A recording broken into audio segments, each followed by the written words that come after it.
From the Toronto Star, I'm Adrian Chung, and this matters.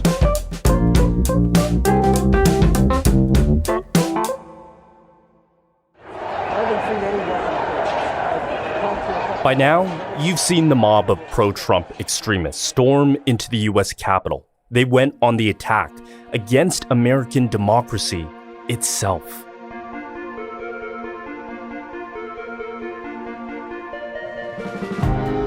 The attack disrupted the Electoral College certification that officially confirms Joe Biden as the 46th President of the United States of America. The violent insurrection, the complete break with reality, was fueled for years and incited by the 45th President, Donald Trump.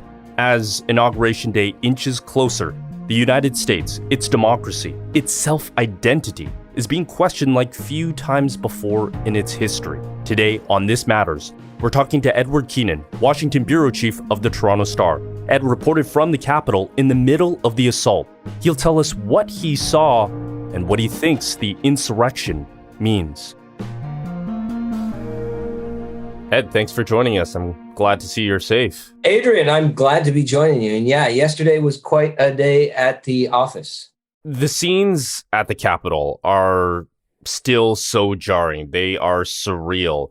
You were there reporting on it. Tell us what it was like on the ground. What did you see? And what was going through your mind as it was unfolding? One thing that was going through my mind, and maybe it's because I'm a writer and I have to be thinking about how I'm going to set things up or metaphors and whatnot, in addition to sort of just experiencing and observing, but is, the Capitol building, I've spent a lot of time there since I've been in Washington, and it's this huge, beautiful, imposing marble structure, marble or granite, I think, a white stone building. And it's the seat of American democracy, the seat of the American government. And it's one of the most heavily guarded buildings in the world. When I go there as a member of the press regularly, I have to enter through the visitor center, which is underground, way at the other end. You kind of come in and it's very prescribed inside and outside where you can go. They have barriers blocking off the steps of the Capitol in regular times. You just can't sort of stroll up there. You're standing there and there are thousands of people piled onto the steps and the balconies who have completely overwhelmed the building. Standing there that hundreds of them, or dozens of them anyway, have forced their way inside and are basically terrorizing the occupants. They've shut down the proceedings of American government, of the American transfer of power. On social media, while we're there, we can see images inside of people, leaning back in Nancy Pelosi's desk with their feet up, parading Confederate flags, fist fighting with Capitol Police inside, spraying off fire extinguishers in great sort of marble statuary halls with dramatic Revolutionary War paintings in the background. And it just seems like one thing that was occurring to me, and it was maybe metaphorical, is that like how this seeming solid stability, how easily shattered that was, how easily penetrated that was. And at the same time, on the outside, there's this mixture of menace and a carnival atmosphere. I was standing at one point on the north side of the building, right up on the steps, right next to the windows of the Capitol. So, I was touching the pillars of the Capitol building, leaning on them as I was making notes.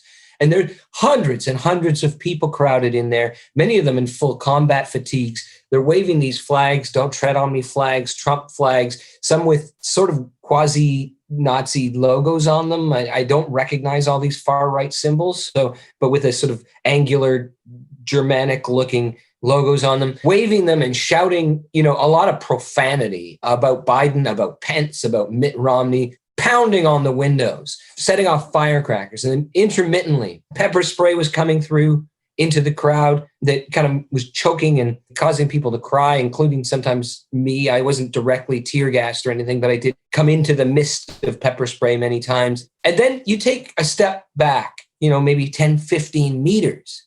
And there are people dressed up in sort of like Uncle Sam outfits or like those striped Hamburglar kind of prisoner outfits, clowning around and taking pictures.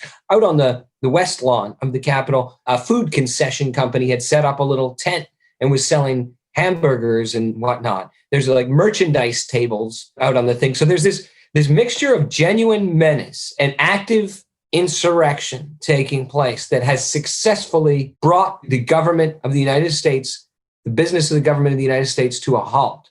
And at the very same time, you've got this kind of like day at the state fair atmosphere where families, but also a lot of like senior citizens, a lot of older people who look like they're dressed like tourists almost, except with Trump paraphernalia on, but sort of not prepared for a confrontation with the police by the look of them. Just kind of enjoying a day in the park almost. Carnival-esque on one side, and there's an insurrection happening inside the building as well. Yeah, no, absolutely. And it's interesting because a lot of people have sent me here in Washington, I hope you're safe. I hope your family's safe and all of that, even being right there. But certainly when you moved a few blocks away, it doesn't feel like you're living in a war zone or something. These Trump supporters haven't come in and staged a military occupation of Washington. They did something outrageous and unprecedented, but the city hasn't fallen. And in fact, of course, the government got its business back underway last night and has now confirmed Joe Biden as the next president on January 20th. You point out that the Capitol building is one of the most heavily fortified buildings in the United States, and yet it was easily breached by a few hundred people in about an hour. And many have pointed out how differently police reacted to this crowd compared to the crackdowns on peaceful Black Lives Matter protests in DC in the summer. You were there for those protests as well. How do you make sense of the different response from police in this latest case? What I noticed a big difference is that every Black Lives Matter protest I went to, including the early days when there was a lot of head-on conflict and vandalism and whatnot, is that the authorities in those summer cases, spring and summer cases, had obviously prepared overwhelming force ready to meet the protesters when they arrived. And where you saw violence in those Black Lives Matter protests, vandalism really is what I witnessed, break out. It was where they went off into sort of neighborhoods where there wasn't a police force waiting for them. In this case, marching on the Capitol, authorities knew, everybody in the whole country, everybody around the world who was paying attention knew these tens of thousands, possibly hundreds of thousands of Trump supporters were going to march on the Capitol. And yet what they found when they got there was lines of security fencing with apparently unarmed Capitol police officers guarding that fencing at sort of intermittent intervals, right? A handful spread out across a stretch, as if they're sort of security guards, mall security guards, just keeping an eye on things. And so when you have dozens of protesters who swarm up and start pushing down the fencing and then actually engaging, but rushing and punching or pushing the officers are overwhelmed by the size of the crowd. And it seems like in the case of Black Lives Matter protesters, authorities were prepared almost for a military defense of not just the Capitol building, Lafayette Square Park, right? They're there to guard statues. It's an open park. Several hundred, 1,000 meters maybe from the White House lawn. The radius was bigger, is what you're saying. Much, much bigger. I mean, in the case of Black Lives Matter protesters, authorities had 2 or 3 deep, solid lines of riot-clad or even like battle-clad officers lined up with shields and weaponry, forming a human wall between often smaller crowds of protesters and vast expanses of space behind them, with further lines of authorities behind that and snipers behind that. They were prepared in those cases to repel an invasion. In this case, it looks like the authorities involved didn't seem to expect these protesters, these insurrectionists, to be insurrectionists. They didn't expect them to try to get into the Capitol building.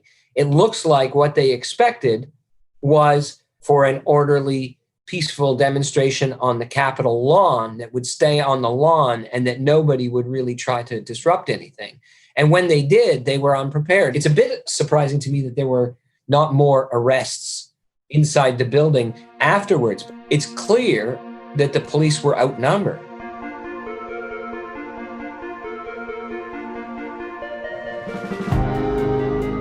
We'll be right back.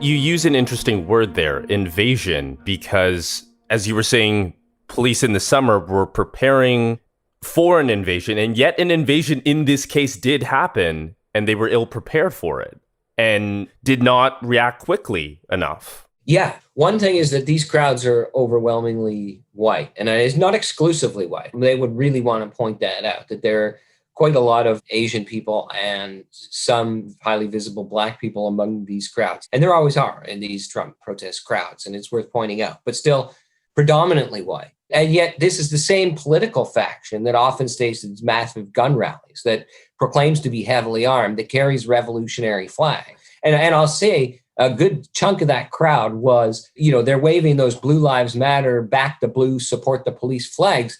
But as soon as they encounter police who are trying to protect something from them, they start shouting that they're traitors to their country. They start shouting, we backed you. You should be backing us.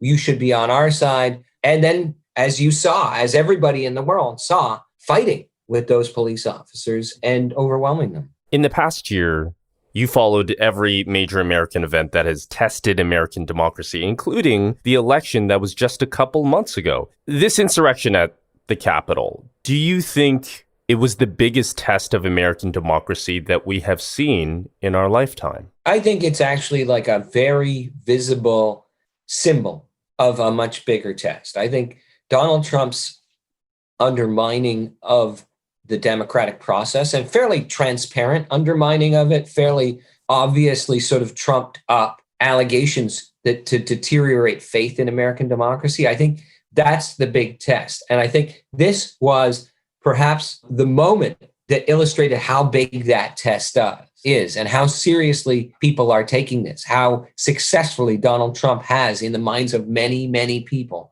completely destroyed faith in this system to the point where those people are preparing to stage a rebellion or a revolution on his behalf. I mean, those people were allowed to disrupt the Capitol and occupy it. But let's be honest, if at any point police authorities wanted to retake that Capitol building violently, they could have done it. It is not a question of whether the National Guard or even the Capitol Police or the DC Police or the Park Police had the guns and the bodies available to come in and defeat that crowd in a military battle. That would even be something that's contemplated was the big test. What you're saying is that is the most outward symbol? Is that what you're saying? Yeah, the biggest symptom of it. And I think, though, in its effect, if it is a test, I think its effect was to force a lot of people who'd been trying to cater to Trump's support base to decide it's time to pick a side and maybe pick the other side. I stood in an airport field in Georgia on Monday night and saw Kelly Loeffler, the Georgia senator and Senate candidate,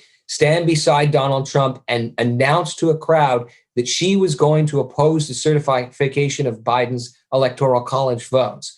And after that insurrection yesterday, she stood up in the Senate and said that that these events had made her realize that the peaceful transfer of power is so important that she was no longer going to oppose Biden's electoral votes. You saw members of the White House staff resigning after this. We're hearing about members of his cabinet talking about resigning, talking about the possibility privately of invoking the 25th Amendment, which would remove Donald Trump from office immediately. And so, these are things where people who have indulged and enabled Trump for a long time are suddenly forced into a position because of this giant symbol of what a big test this is for American democracy and how important it may be and what the stakes may be. We could all see the banners, the flags that members of the insurrection were carrying, the things that were said and shouted by pro-Trump extremists. They are driven by misinformation. They shouted, "Stop the steal" in the Capitol lobby.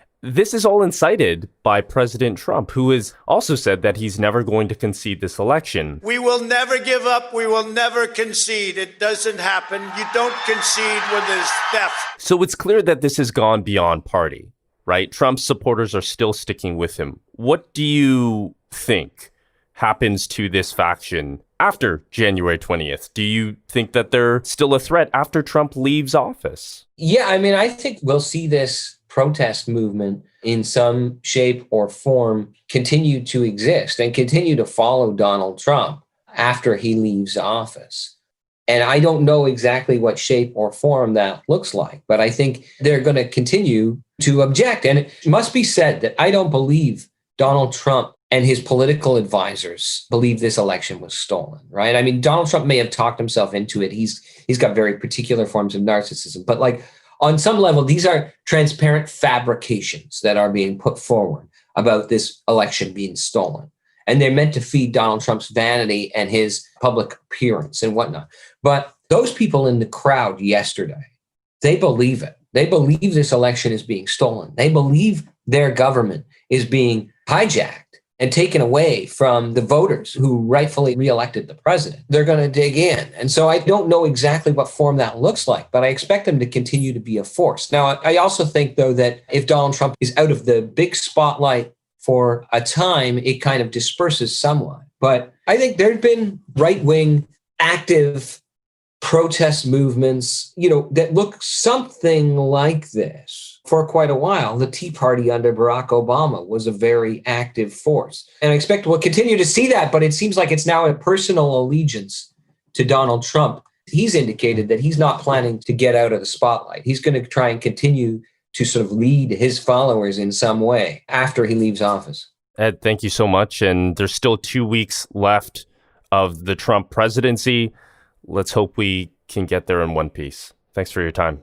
Absolutely. Thank you, Adrian. And it's always a pleasure to talk to you, especially when there's so much to talk about. And that is Edward Keenan, Washington Bureau Chief of the Toronto Star.